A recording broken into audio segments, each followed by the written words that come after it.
Hello YouTube. I'm doing this as the answer to a challenge by my dear friend Brent Fowler, so if it sucks, blame him. I am John Wilson. I am the co-owner of Comic Related, the online editor of the Sketch Magazine video section of Comic Related, and I write for Ringtail Cafe, one of the best indie comic companies in the world, or so I think. So, what the purpose of this is, I believe, is to tell you the comics that I grew up with. And please forgive the lighting. I live in a world of darkness. So the comics I grew up with, well, to be honest, I grew up with tons. For as long as I can remember, I would always go to the grocery with my mother, and I would be deposited in front of one of those old red wire racks, those rickety things that turned around, and I would always be allowed to get comics from there every time we went to the grocery. Now this is back in the old days, before comic stores, you must remember. In fact, I remember my first comic store, but I'll get to that in a minute. So I would always get at least one or two of those comics, and I would read through them. A lot of my early vocabulary probably came from comics, just because I would get both DC and Marvel, and as you know, Stan Lee has a habit of using rather flowery language, or did have a habit, I should say. So there was that. So I would always look through them. I would kind of draw through them. I've always kind of drawn all my life, but there was one comic that really grabbed me and made me think of, oh, this can be an art form. And that's when I seriously got into looking at comics as an art form. I only have the cover left. This is a very old cover, as you'll be able to see. This is Detective Comics. There we go. This is Detective Comics, number 450, the Cape and Cowl Death Trap. Sadly, Batman's face is kind of worn out here, or you could tell that he looks frightened, and hot wax is pouring over him. And the gist of this story was that a villain wanted his cowl, trapped him within this hot wax museum, or hot wax place that they make the figures, and he eventually had to give up his cowl to get out alive. But this cover really grabbed me. This cover, I really looked at it, and it really caught me as being art, as being something that was like, wow, that's not just a comic cover, that's not just a cool image, that is really art. And from then on, I pretty much started looking at comics not just as something to read, but as something to learn from, something to draw from. And of course that got me into later art things, some more successful than others, but never mind that. My first comic store, I remember the day very specifically, because it was also the day of my senior prom. When I was driving through town, making the last preparations to go pick up my date, I noticed a particular store going into a local shopping center. I was in my tuxedo already. I drove over there and noticed that it was beginning to be filled with comic books. So I went over and asked what they were doing and everything, and it turns out that they were putting in a comic store, the first comic store in my little town there, where I grew up. And as I said, it was prom night, so I was 18, but had always loved comics. But I was just, in absolute heaven. I ended up working kind of under the table at that comic shop for several years. I met some really good friends there. One specifically named Bill Nichols kind of took me under his wing and kind of mentored me in creating comics, in being a comics professional. Took me to my first conventions and everything like that. So that's kind of my history. From there, through another friend of ours, Bob Hickey, who is the publisher of Sketch Magazine, we were up at his comic store sitting at a table, and Chuck Moore came over to talk to Bill. And he and I met, and he had just really started his website, Comic Related. I offered to help, and from there, it is now 5 or 6 years later, still with Comic Related, and he is my absolute best friend in the world, a brother by another mother, as we put it. So that is where all that came from. Now, comics. As I said, I used to read everything. I was a huge DC Marvel superhero fan. Was into some Image, but I was heavily into superheroes for many, many years. Over the years, I've gotten more into independent comics, but really the stuff that I really latched onto is the finite story stuff. Stuff like Sandman.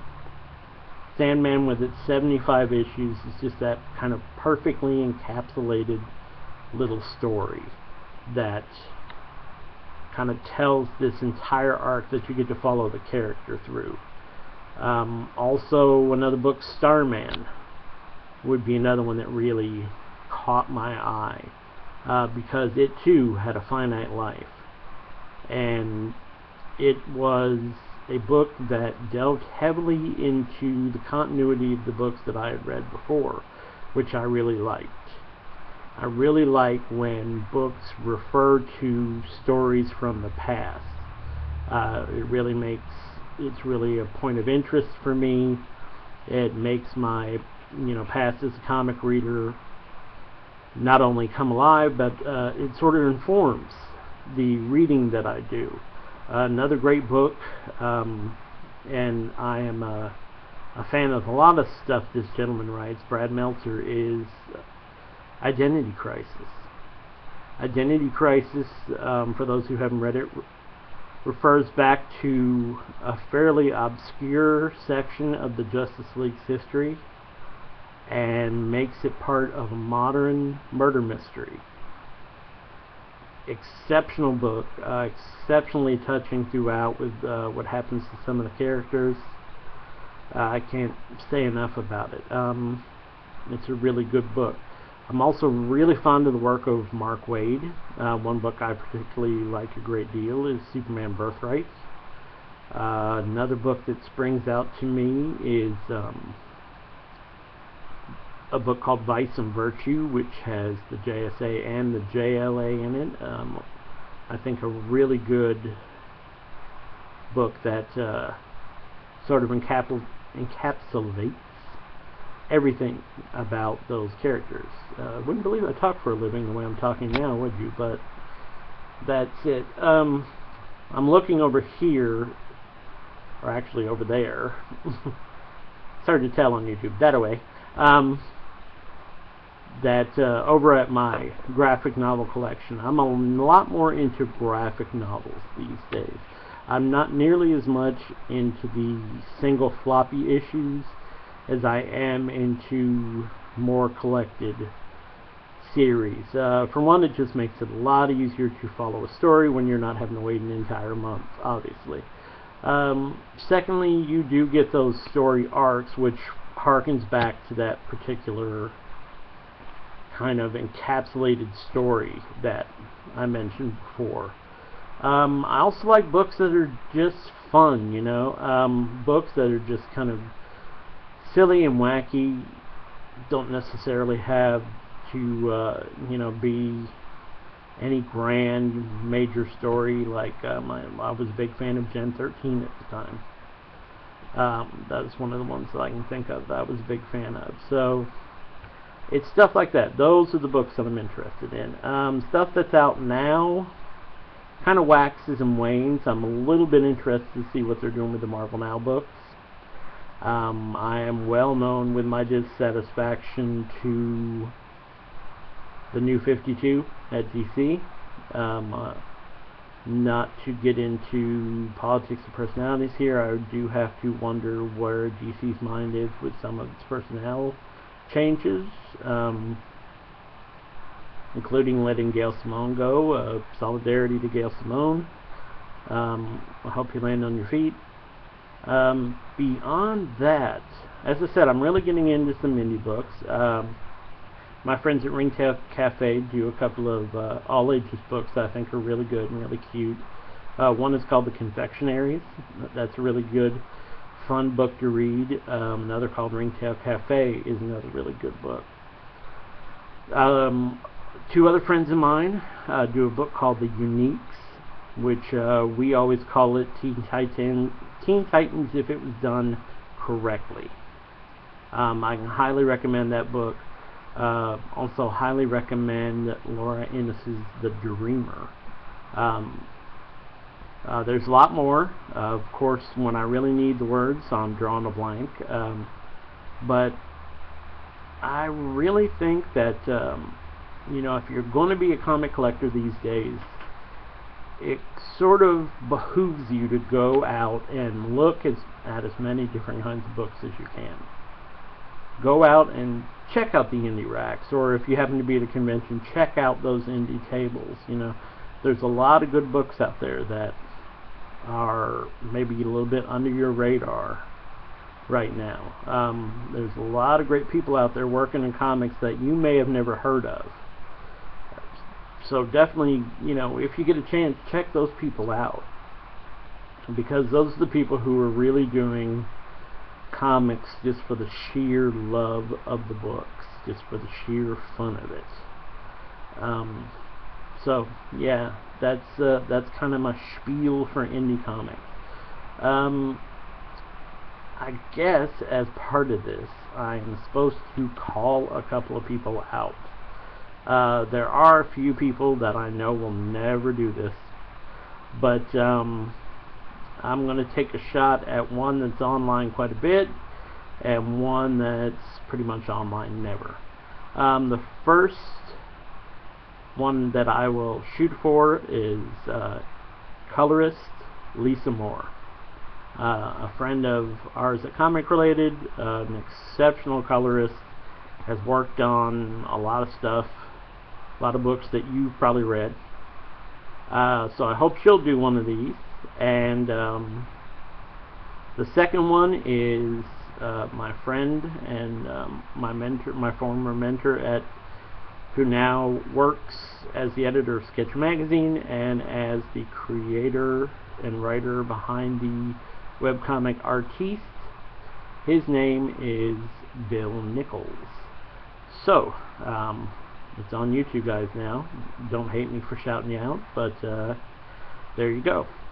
If you have any questions for me, concerns, to tell me that I have a face that should only be on podcasting, feel free to message me at john@comicrelated.com. Thanks, YouTube, and we'll see you later.